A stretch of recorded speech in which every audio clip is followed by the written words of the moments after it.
네, 그러면 2018년도 나들모 일상교회에서 사회 변혁 활동으로 무슨 활동을 했는지 함께 이 시간 돌아보겠습니다. 네, 먼저 2월 1일 고양지청 앞에서 검찰 내 성폭력 사건 진상규명 촉구 기자회견이 있었습니다. 네, 이 기자회견은 전국 동시 14개 지역에서 진행이 됐고요. 이때 이제 나들모 일상교회 가족들이 함께 해서 진상규명 촉구를 이야기를 하였고 또 1인 발언도 함께 하였습니다. 여기 앞에 제 얼굴만 보이는데 이렇게 숨은 그림 찾기로 가족들의 얼굴이 곳곳에 있습니다. 네, 두 번째는 이제 38 세계 여성의 날인데요. 이 사진에서 보는 것처럼 38 세계 여성의 날 저희가 보랏꽃 장미를 비누 장미꽃을 준비해서 대화역 주변에서 저희가 함께 이 보라 장미를 나누고 그리고 화정역 광장에 가서 함께 모여서 38 세계 여성의 날이 무엇인지 그리고 이거에 대한 의미가 무엇인지 함께 이야기를 나누었고요. 최미선 가족께서 1인 발언을 해주셨습니다. 네, 올해는 전국 동시 지방선거가 있었던 해였는데요. 고양 지역에는 고양 무지개 연대라고 해서 선거 때마다 이렇게 모이는 것이 있습니다. 그래서 그 고양 무지개 연대 3.0의 지역정치개혁 시민주권행동 창립대회가 있었고 이때 가족들 분들이 많이 참여해 주셨고 지방선거까지 교회 이름으로 함께 저희가 활동을 했습니다.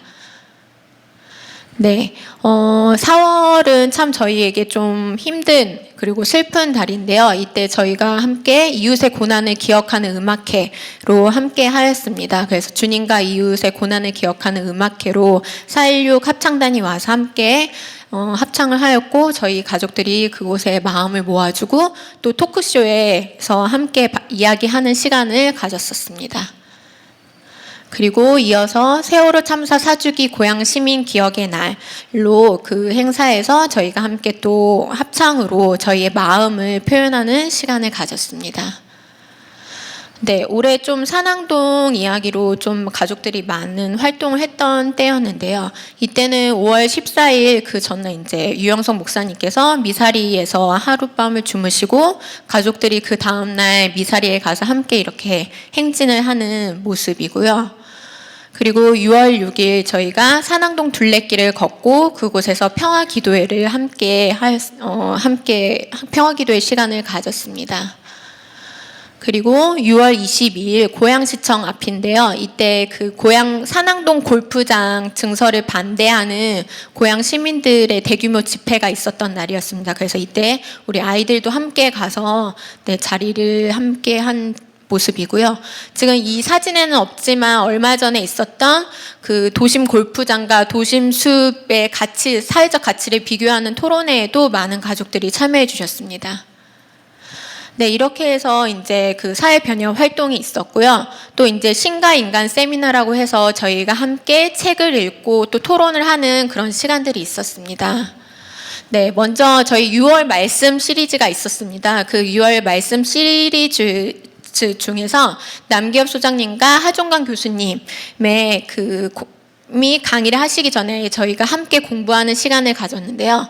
먼저 희년 한국사의 하나님 나라라는 책을 읽고 저희가 또 이야기를 나누고 그리고 토론을 하는 시간을 가졌고 그리고 하종관 교수님의 신간이었던 우리가 몰랐던 노동 이야기 역시 우리가 함께 읽고 토론하는 시간을 이렇게 가족들이 함께 가졌습니다. 네, 이러한 열기를 이어서 21세기 기본소득이라는 저의 사심이 가득한 시간이었는데요. 사실 책이 굉장히 두껍고 어려웠는데 혼자였더라면 소화하지 못할 책들을 가족들과 함께 읽고 또 나누고 하면서 무사히 소화를 했던 시간이었던 것 같습니다. 그래서 우선 참여해 주신 가족분들께 굉장히 감사드립니다. 네, 그러면 2019년 사회선교는 또 무엇을 해야 될까? 이 지점에서 좀 돌아보게 되는데요. 혹시 이 날짜 뭔지 기억하시나요?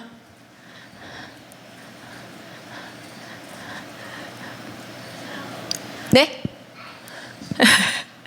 네, 제 생일이고요. 네, 제 생일이었던 날인 동시에 제 7회 전국 동시 지방선거가 있었던 날이었습니다. 이때 이제 17개 시도지사를 뽑았고 총 4,016석의 의석에 이제 자리들이 배정된 날이었는데요. 그러면 13과 33, 이 숫자는 뭘까요? 네, 고양시에는 시의원과 관련해서 총 13개의 선거구가 있고 이를 통해서 비례대표를 포함해서 33석의 그러니까 33명의 시의원들이 당선이 되었습니다. 이렇게 보면 13개 지역 그리고 있는데요. 그러면 이 시의원들이 무엇을 하느냐 생각했을 때 시의원들은 시민을 대표하여 지방자치단체의 사무를 심의 의결하는 구성원입니다. 사실 이제 국회의원이 저희와 굉장히 밀접하다고 생각하시는 수도 있는데 국회의원보다는 저희 지역의 그 모든 제반을 그 심의하고 의결하는 기구인 시의원이 어찌 보면 저희랑 굉장히 밀접한 부분이라고 생각이 듭니다. 그래서 이 분들이 과연 잘 일을 하고 계시는지 저희가 한번 좀 함께 지켜볼 필요가 있겠다는 생각이 들어서 2019년도 사회선교팀은 고양시의회를 모니터링하는 작업을 한번 해보려고 합니다. 그와 더불어서 산왕동 사안이 아직 지금 정리가 되지 않고 있는데요. 이것과 관련하여 함께 힘을 모으고 또 저희가 연대하려고 하고요. 또 신가인간 세미나도 함께 계속 지속하려고 합니다. 그래서 혹시 혼자 읽기에는 힘든 책이나 함께 읽고 싶은 책이 있으시면 언제든지 주저하지 마시고 저희에게 이야기해 주시면 좋을 것 같습니다. 네, 시편 89편 14절 말씀인데요. 정의와 공정이 주님의 보좌를 받들고 사랑과 신실이 주님을 시중들며 앞장서 갑니다. 네, 하나님께서 저희에게 주신 사람과 그리고 자연 환경을 우리가 함께 돌아보고 함께 그 가운데서 정의와 사랑을 지켜나가는 것이 굉장히 중요하다고 생각이 드는데요. 2019년 사회선교팀이 가족들과 함께하고 싶습니다. 이제 곧 돌아보기를 하며 한 해 가족 서약을 하며 또 사역 신청을 하게 될 텐데요. 그때 주저하지 마시고 적극적으로 신청해 주시길 바랍니다. 네, 이상으로 발표를 마무리하겠습니다. 감사합니다. 네, 안녕하세요. 저는 통일사역팀에 속해 있는 김준일입니다. 네, 오늘 통일사역팀의 한 해를 정리하는 그런 나눔을 맡게 되었습니다. 지금 이 사진은 아마도 개선문으로 생각이 되는데 평양 시가지의 일부분을 위에서 찍은 사진이고 저 멀리에는 아직 열지 못한 101층의 류경 호텔이 보이고 있습니다. 예, 통일사역팀은 모두 12명의 가족으로 구성되어 있고요. 올해 4월부터 매월 정기 모임을 마지막 주일 오후에 하고 있습니다. 정기 모임 시간에는 기도회, 그 다음에 한반도의 정세에 대한 그런 이야기의 나눔이 있고, 그 다음에 다음과 같은 세 권의 책을 발제를 하면서 하나님께서 말씀하시는 평화와 통일이 무엇인지에 대해서 고민하고 또 같이 마음을 함께하고 있습니다. 네, 저의 첫 모임은 4월 22일에 있었습니다. 분단된 한반도의 남쪽 땅에 하필 지금 왜 우리를 살게 하시는가에 대해서 지난날 우리가 어떤 고민을 갖고 왔었는지에 대해 이야기를 했었고, 또한 그 5일 앞으로 앞둔 정상회담을 기대하고 또 앞으로 그 통일사역팀의 모임을 기대하면서 모임을 마쳤습니다. 제가 사실 2009년, 지금부터 9년 전에 그 기독 의료인 단체의 어떤 개간지에다가 글을 쓴 적이 있는데요. 예수님이 선포하신 임박한 하나님 나라를 기다리며 살아가는 그리스도인에게 이 땅의 현실은 어떤 의미를 가질까?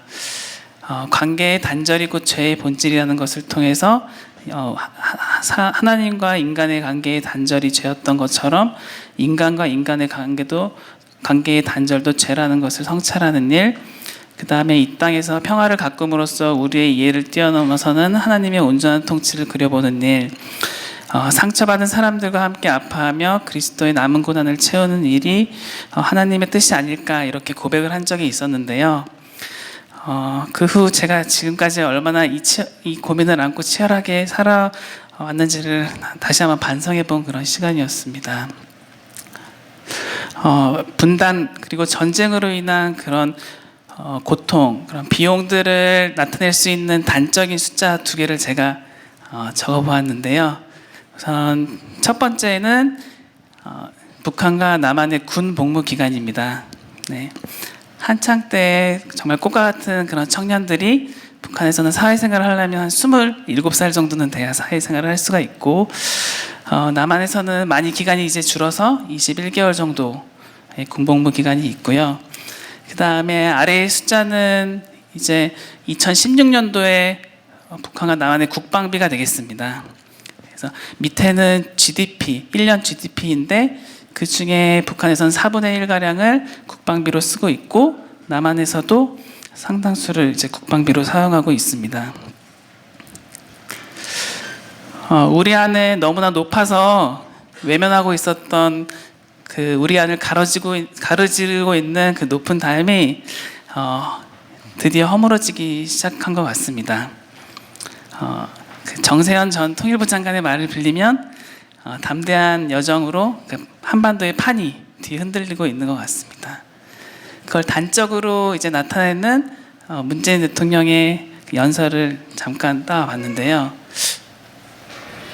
어려운 시절에도 민족의 자존심을 지키며 끝끝내 스스로 일어서고자 하는 불굴의 용기를 보았습니다. 평양시민 여러분, 동포 여러분, 우리 민족은 우수합니다. 우리 민족은 강인합니다. 우리 민족은 평화를 사랑합니다. 그리고 우리 민족은 함께 살아야 합니다.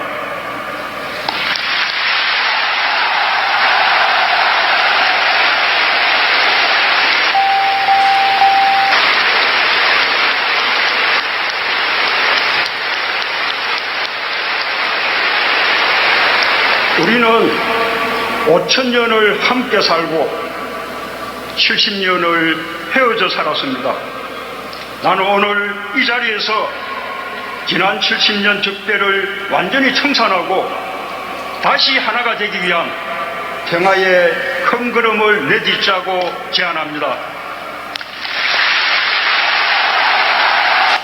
네, 15만 명 정도의 평양 시민들 앞에서 우리는 하나였고 또 지금도 하나임을 선포하는 커다란 위로를 안겨준 그런 영상이었고요. 네, 실제로 2018년에는 엄청나게 빠른 그런 정세의 변환들이 있었습니다.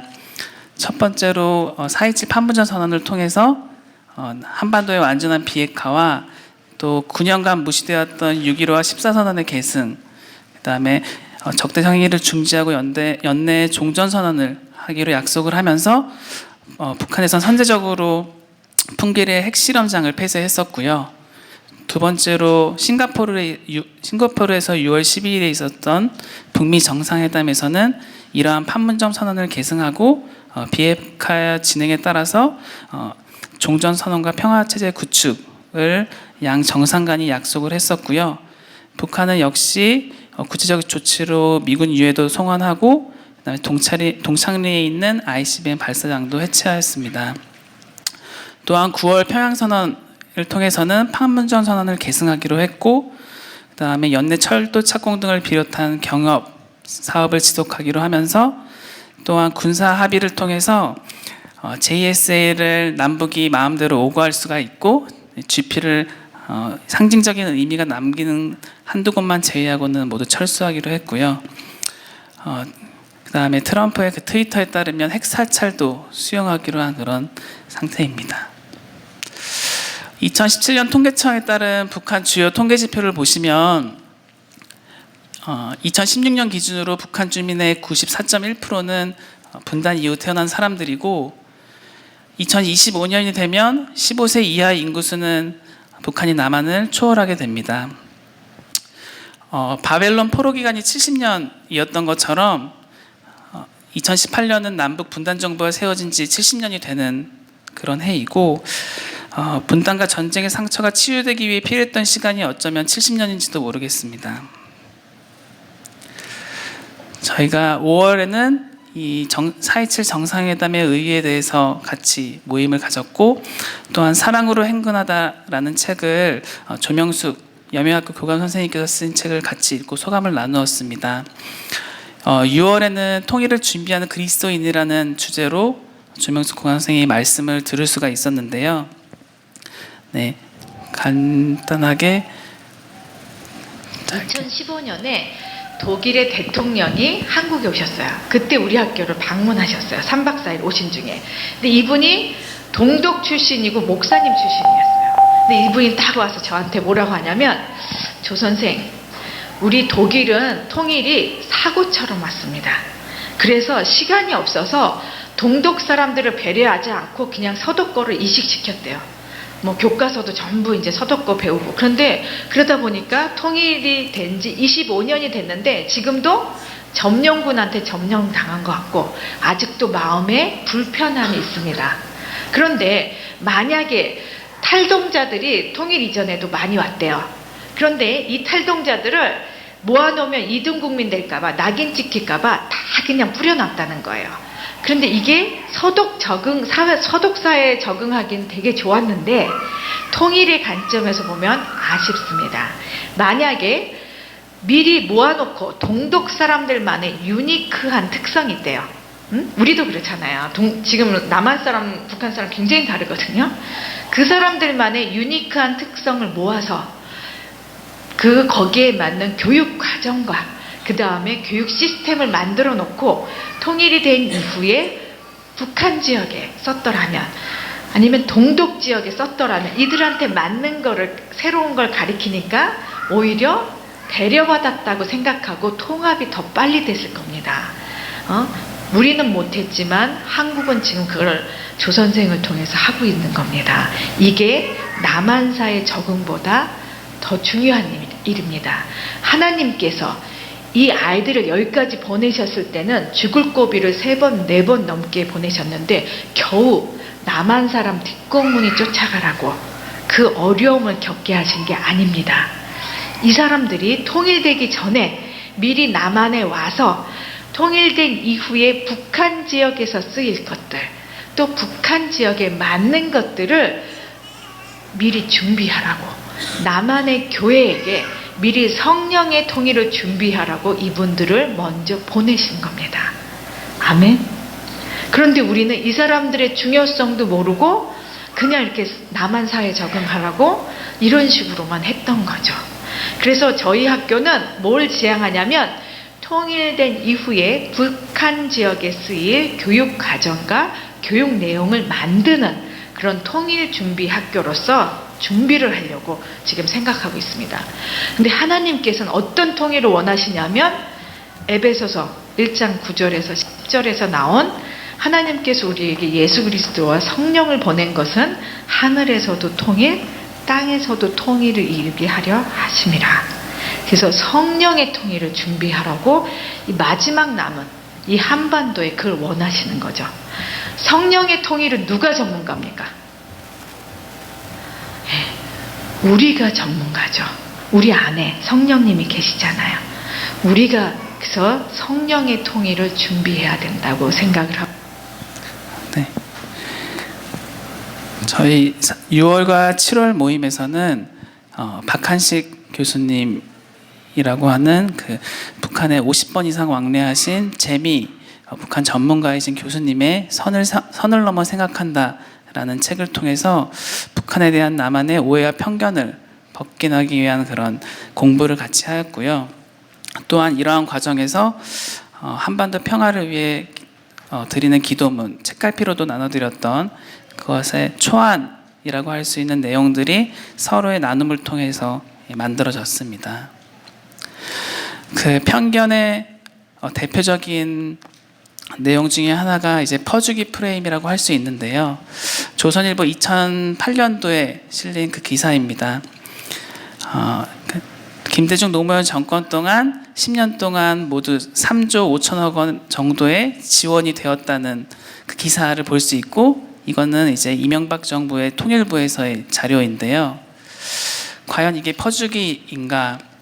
10년에 3조 5천억이면 1년에 3,500억 꼴이고, 이것은 이제 연평균 쓴 돈이 우리가 보통 다리 하나 지을 때 건설하는 예산보다도 적은 돈이고, 5천만 국민의 1인당 연평균 한 6천 원 정도 되는 돈인데, 독일과 비교하면 어떤가? 그러니까 10년 동안 통일 직전까지 서독이 동독에 지원한 액수는 10년간 120조 원, 1년에 12조 원 정도를 지원했기 때문에 사실상 비교할 수 없이 작은 그런 금액이었고요.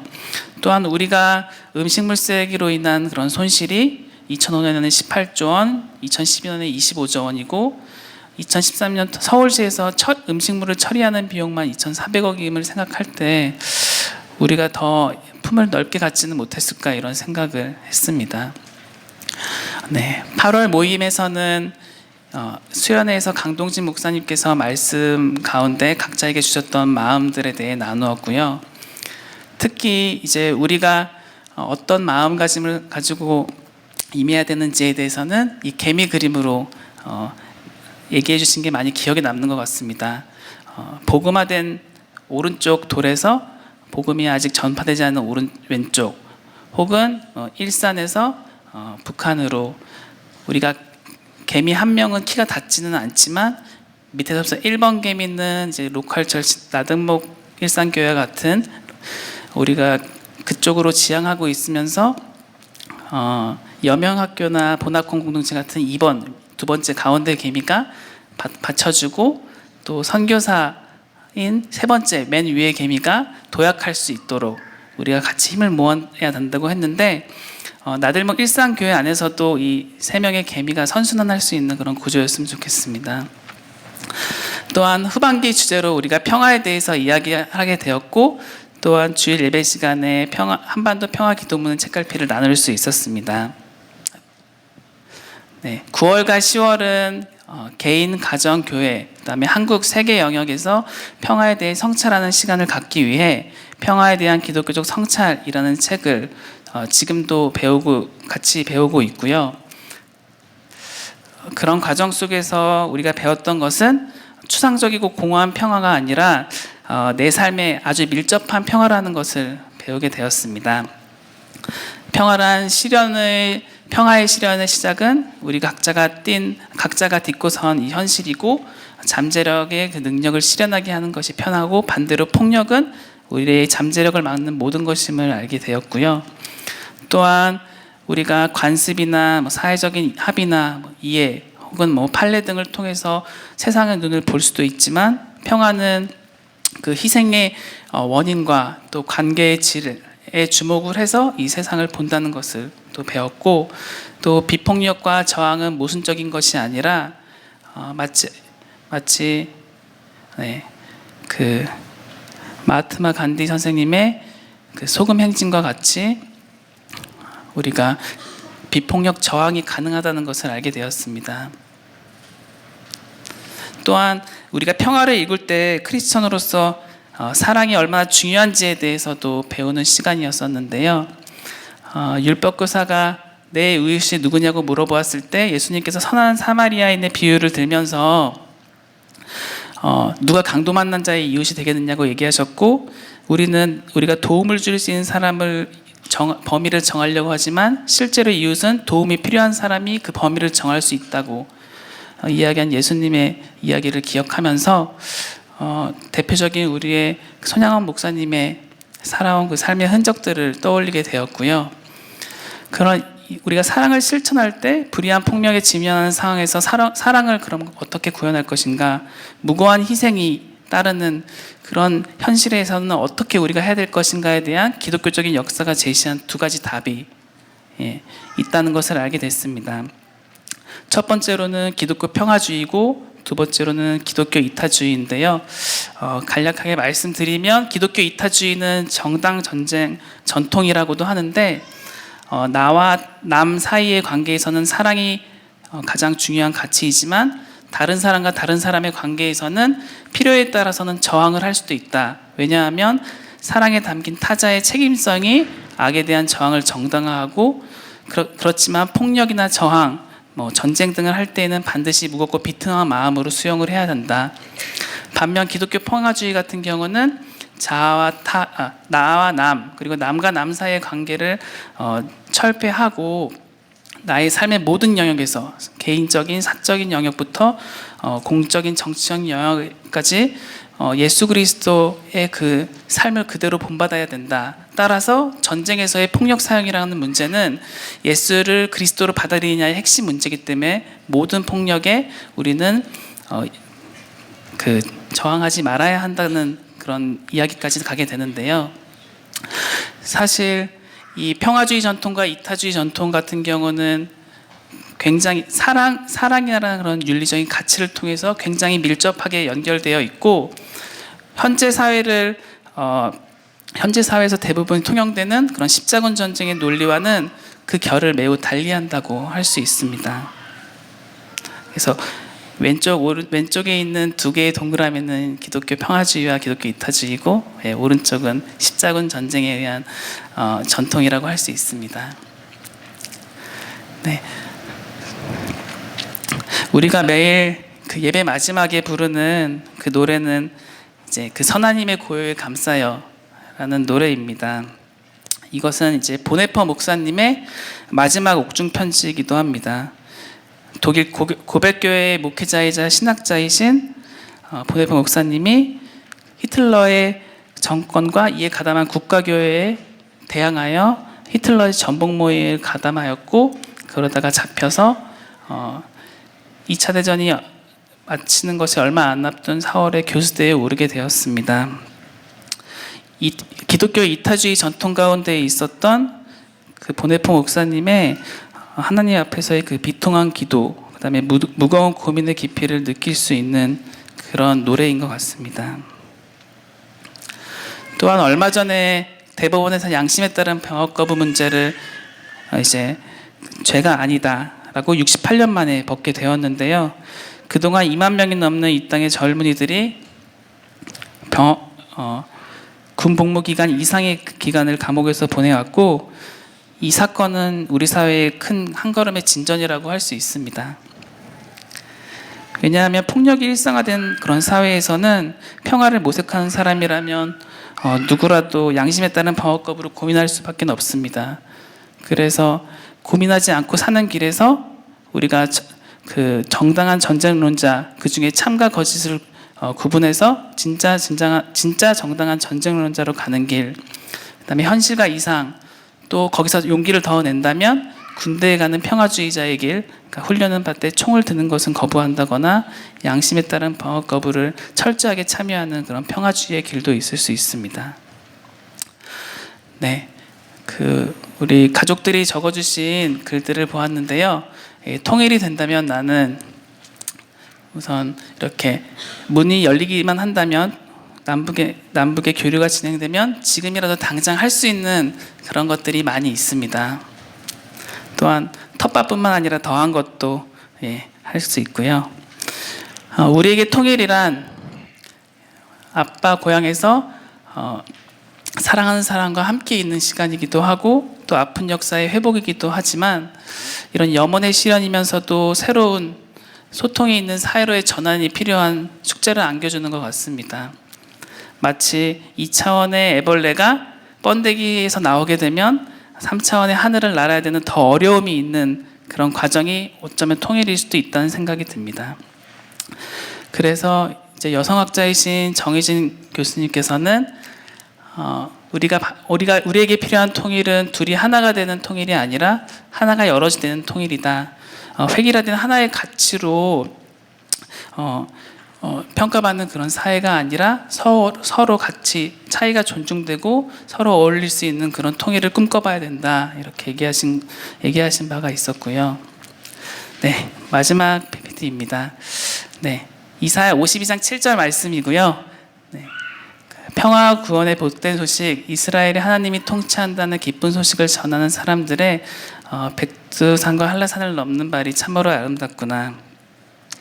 네, 빠른 시일 내에 종전 선언이 이루어지고 한라산에도 양 정상이 손을 마주잡고 함께 기뻐할 수 있기를, 또 우리 모두가 한반도 금수강산에서 하나님의 통치를 찬양할 수 있기를 바라며 나눔을 마치도록 하겠습니다. 네, 우리 하나님 말씀 2페이지에 있는데 예레미야 42장 18절 말씀 함께 읽겠습니다. 나 만군의 주 이스라엘의 하나님이 말한다. 너희가 이집트로 들어갈 경우에는 내가 예루살렘 주민에게 큰 분노를 쏟아부었던 것처럼 너희에게도 나의 분노를 쏟아붓겠다. 그러면 너희는 원망과 놀라움과 저주와 조소의 대상이 되고 다시는 이곳을 볼 수 없을 것이다. 아멘. 네, 1페이지에 보시면 한 그리스 신화의 한 장면을 표현한 그림이 있습니다. 여기 보시면 어떤 소년 한 사람이 그 연못으로 보이는 물 속에 비친 자신의 그림자를 들여다보고 있고요. 그리고 그 옆에는 그 아리따운 요정이 한 사람, 아니 요정은 사람이 아닌가요? 네, 한 분이 그렇게 앉아 있습니다. 이렇게 바로 옆에 아리따운 여인이 있음에도 불구하고 물에 비친 자기 자신의 얼굴만을 도취해서 바라보고 있는 소년의 모습, 많은 분들이 알고 계시는 나르키소스라는 그리스 신화에 등장하는 인물입니다. 이 친구는 이 당시에 16살이었다고 하고, 지금 16살 언저리에 계신 분이 한 분 계시죠? 지금 우리 네, 영현이 몇 살이죠 지금? 15살? 네. 저 정도 되는 한 아름다운 소년이 있었습니다. 그런데 치명적인 어려움이 있었던 것은 다른 사람을 사랑할 줄 모르는 그런 소년이었고, 자기 자신만을 사랑하고 자기 자신의 모습에만 도취되는 그런 소년이었습니다. 그는 눈부시게 아름다웠지만 사랑할 줄을 몰랐습니다. 그래서 오직 자기 자신만을 사랑하다가 비참하게 죽어버린 나르키소스의 그 짧은 생애가 그리스 신화에 기록되어 있고, 그것이 오늘날 우리가 좀 알고 있는 그 나르시시즘, 자기애의 그런 어떤 어원이 되었다고 합니다. 기원전 586년경에 팔레스타인에는 남서쪽으로 이집트로 터덜터덜 걸어가는 한 무리의 유대인들이 있었습니다. 그들은 바빌로니아의 공격이 너무 두려웠기 때문에 이집트에 가면 살 수 있을까, 몸을 의탁하기 위해서 이집트로 가는 그런 절망적인 발걸음을 걸어가고 있었습니다. 그들은 목숨을 구걸하기 위해 애굽으로 들어가는 길이었습니다. 그런데 여러분, 너무나도 정말 아이러니한 것은 출애굽 공동체가 출애굽을 정체성으로 하는, 이집트를 탈출했기 때문에 자신들의 정체성을 부여받은 공동체가 이집트로 돌아가는 모습이었다라는 것입니다. 이스라엘이라는 구약 성경에 나타나는 공동체의 정체성은 이집트로부터 탈출한 해방 공동체였다라는 정체성에 있습니다. 그런데 그들이 바빌로니아라는 새로운 적이 무서워서 이집트로 다시 몸을 의탁하기 위해서 돌아가는 모습은 자신의 정체성이 무엇인지, 자신의 사명이 무엇인지를 전혀 잊어버리고, 그리고 모든 것을 포기하고 그저 생명만을 그냥 연장하고자 하는 그런 어떤 노력이었습니다. 그런 그들에게 예레미야 선지자는 우리가 함께 읽은 말씀에서 너희는 그렇게 한다고 해서 너희가 편안하게 살 수 있는 것이 아니라 너희에게 너희의 정체성을 잃어버리고, 그리고 하나님의 말씀을 순종하지 아니하고 하나님과의 맺은 언약을 저버리는, 그래서 하나님의 사랑을 제대로 받을 줄 모르고 하나님의 사랑으로 자신의 인생을 제대로 사랑할 줄 모르고, 그리고 서로 사랑할 줄 모르고 이웃을 사랑할 줄 모르는 이들에게 하나님께서 분노를 쏟아부으시겠다라는 그런 말씀을 하고 있는 것입니다. 그래서 굉장히 비참한 것은 18절 그 밑줄을 보시면 그러면 너희는 원망의 대상이 되고 놀라움의 대상이 되고, 놀라움이라는 표현은 원어에서 공포입니다. 공포의 테러의 대상이 되고 저주와 조소의 대상이 될 것이다 라고 이야기합니다.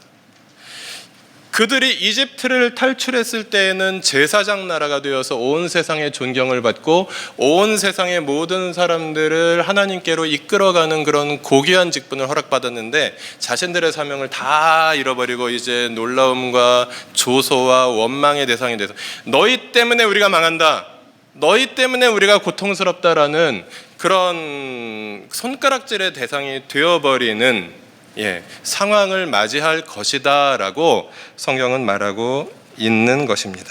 그래서 그들이 애굽으로 돌아가는 길은 자기 정체성과 자신들의 존재 이유를, 왜 그들이 살아야 하는지를 잃어버리고 그냥 살기만을 구하는 그런 길이었고요.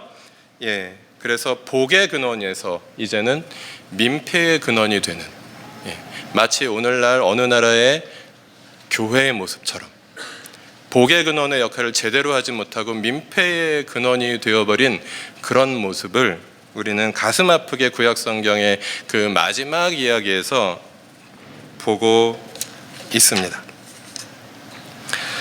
그렇다면 우리가 오늘 함께 본 이 나르키소스가 등장하는 그림에서 같이 자기 자신만을 사랑할 줄만을 알고 내가 누구인가, 그리고 나를 만드신 분이 누구이신가, 그리고 하나님께서 나를 이 땅에 보내신 이유는 무엇인가, 그리고 우리를 이렇게 공동체로 이렇게 모이게 해주신 이유는 무엇인가, 그것을 분별하지 못하고 그냥 자기 자신을 사랑하는 것만에 그냥 골몰하는 사람이라면, 우리도 역시 예레미야서 42장 18절에 말씀하신 것처럼 복의 근원이 아니라 민폐의 근원으로 그냥 기껏해야 자기 자신만을 아는, 혹은 기껏해야 우리끼리만 사랑할 줄 아는 그런 하나님께 굉장히 부담스러운 존재들이 되지는 않을까 하는 두려움, 우리가 함께 가져보아야 하지 않을까 생각합니다.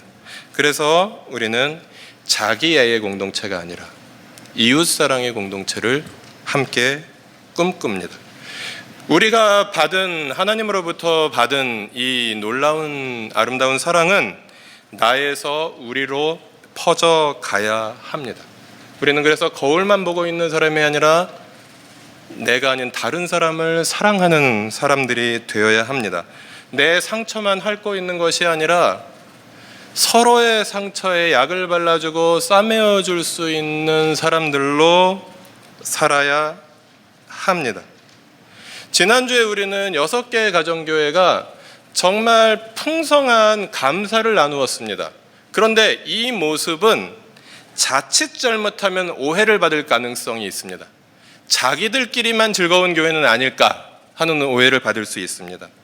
그리고 정말 그렇게 될 수 있는 위험도 존재합니다. 그래서 우리는 기억해야 합니다. 나만을 사랑하지 아니하고 내가 받은 사랑으로 서로 사랑하며, 거기서 끝나는 것이 아니라 우리가 서로 사랑할 뿐만 아니라 우리 너머로 그 사랑은 계속해서 흘러가야 한다는 것입니다. 그래서 우리에서 이웃으로 흘러가는 사랑을 하나님께서는 우리에게 오늘 명령하십니다. 그리고 우리가 어떻게 사랑할 수 있을까? 우리가 어떻게 이웃을 섬길 수 있을까? 여러 가지 길들이 있겠지만 평소에 마땅히 하기 힘들었는데, 마침 이번 주에는 그 사랑을 배울 수 있는 다양한 프로그램들이 마련되어 있습니다. 대화동 이웃들과 함께 먹을 김장을 담그는 일이 준비되고 있습니다. 대화동 관내의 경로당 25개와 또 우리와 함께 협력하고 손을 잡아야 하는 가정들 25가정의 그 김장을 한 가정에 7kg씩 그렇게 함께 나누는 그런 준비를 우리가 함께 할 수 있습니다. 그리고 같은 날 오후 4시에 분당에 있는 지구촌 교회에서 여명학교 행사가 열립니다. 찾아가서 탈북 청소년들의 손을 잡아줄 수 있습니다. 그리고 북한 어린이들의 목도리를 10,000원을 내고 재료를 받아서 정성껏 떠서 보내주는 그런 나눔을 할 수 있습니다. 우리가 100명 조금 넘는데 100명이라고 치면 한 30명은 김장을 담고, 어떻게 30명만 김장 담그면 충분한가요? 더 필요한가요, 인원이? 네, 더 필요하다고 말씀하시는데요. 네. 한 40명 김장 담고 30명은 지구촌 교회 가고, 또 이거는 평일날도 할 수 있으니까 목도리도 함께 만들고, 이렇게 함께 사랑을 배워가면서 나만을 사랑하는 분들은 여기 계시지 않겠지만 내가 이미 받은 사랑, 우리가 함께 받은 사랑을 또 함께 이웃과 나누는 일들을 또 한 걸음 한 걸음씩 동행해 가고, 그리고 부탁드리고 싶은 것은 우리 하늘 가족이 되시면 1개 이상의 사역을 또 교회 사역팀에 속해서 함께 하자고 권장을 해드리는데, 우리 공동체도 유지되어야 하니까 공동체를 섬기는 사역에도 1개, 그리고 사회선교팀이나 통일사역팀 등 이웃을 섬기는 사역에도 1개 정도 가입하셔서 우리 사회선교팀과 통일사역팀이 한 50명, 60명씩 이렇게 함께 해서 풍성한 나눔이 계속해서 우리를 통해서 이웃에게 흘러가는 일이 있다면 얼마나 하나님께서 기뻐하실까 생각을 합니다. 저의 마음을 기쁘게 하지 못하고 있는 저희 집 둘째 사진이 4페이지에 있습니다. 너무 우렁차게 짖는 이 여자 강아지 어린이가 있는데요. 이름은 재미입니다. 그래서 짖지 말라고 목걸이를 달아줬습니다. 짖을 때마다 그 핸드폰 진동 같은 것이 울려가지고 이제 좀 짖지 못하는 그 조심을 하게 하는 목걸이를 달아줬더니 우울해졌습니다. 제가 잘못한 거죠. 개는 짖어야 합니다. 주인이 집에 찾아오면, 집에 돌아오면 반갑다고, 보고 싶었다고 짖어야 합니다. 그것이 우리 재미의 예배입니다. 그리고 개는 짖어야 합니다. 침입자가 집에 들어오면 경계하고 그 이상한 사람이 왔다고 짖어서 주인을 깨워야 합니다. 그것이 저희 집 재미의 사명입니다. 근데 문제는 우리 가족들이 들어와도 짖는다라는 데 문제가 있기는 하지만 그렇습니다. 재미가 재미의 예배를 충실하게 드리고 재미가 재미의 사명을 충실하게 감당할 때 주인인 저는 기뻐합니다. 우리 그리스도인들을 감히 재미에 비유해서 죄송하긴 하지만 그리스도인들은 사랑해야 합니다. 그리스도인들이 사랑할 때 주인이신 하나님께서는 기뻐하십니다. 그리고 제가 이런 말씀을 떳떳하게 여러분과 함께 나누는 것은 여러분이 한 해 동안 이웃과 함께 나눈 사랑이 얼마나 진실되었는지 제가 경험하고 있기 때문입니다. 그래서 함께 사랑을 나누어 주신 여러분께 다시 한번 감사드리고 앞으로도 계속해서 그 사랑을 함께 더 힘찬 물줄기로 흘려보낼 수 있는 우리가 되도록 또 여러분께서 동참해 주실 것이고 하나님께서 우리에게 그렇게 은혜를 주실 것을 기대하는 마음입니다. 그래서 내년에는 더 많은 사람들을 더 진실하고 더 뜨겁게 더 많이 사랑할 수 있는 교회를 꿈꾸며 계속해서 사랑하며 걸어가는 우리 나들목 일산 교회가 되도록 주님께서 은혜 베풀어 주시기를 간절히 소망합니다.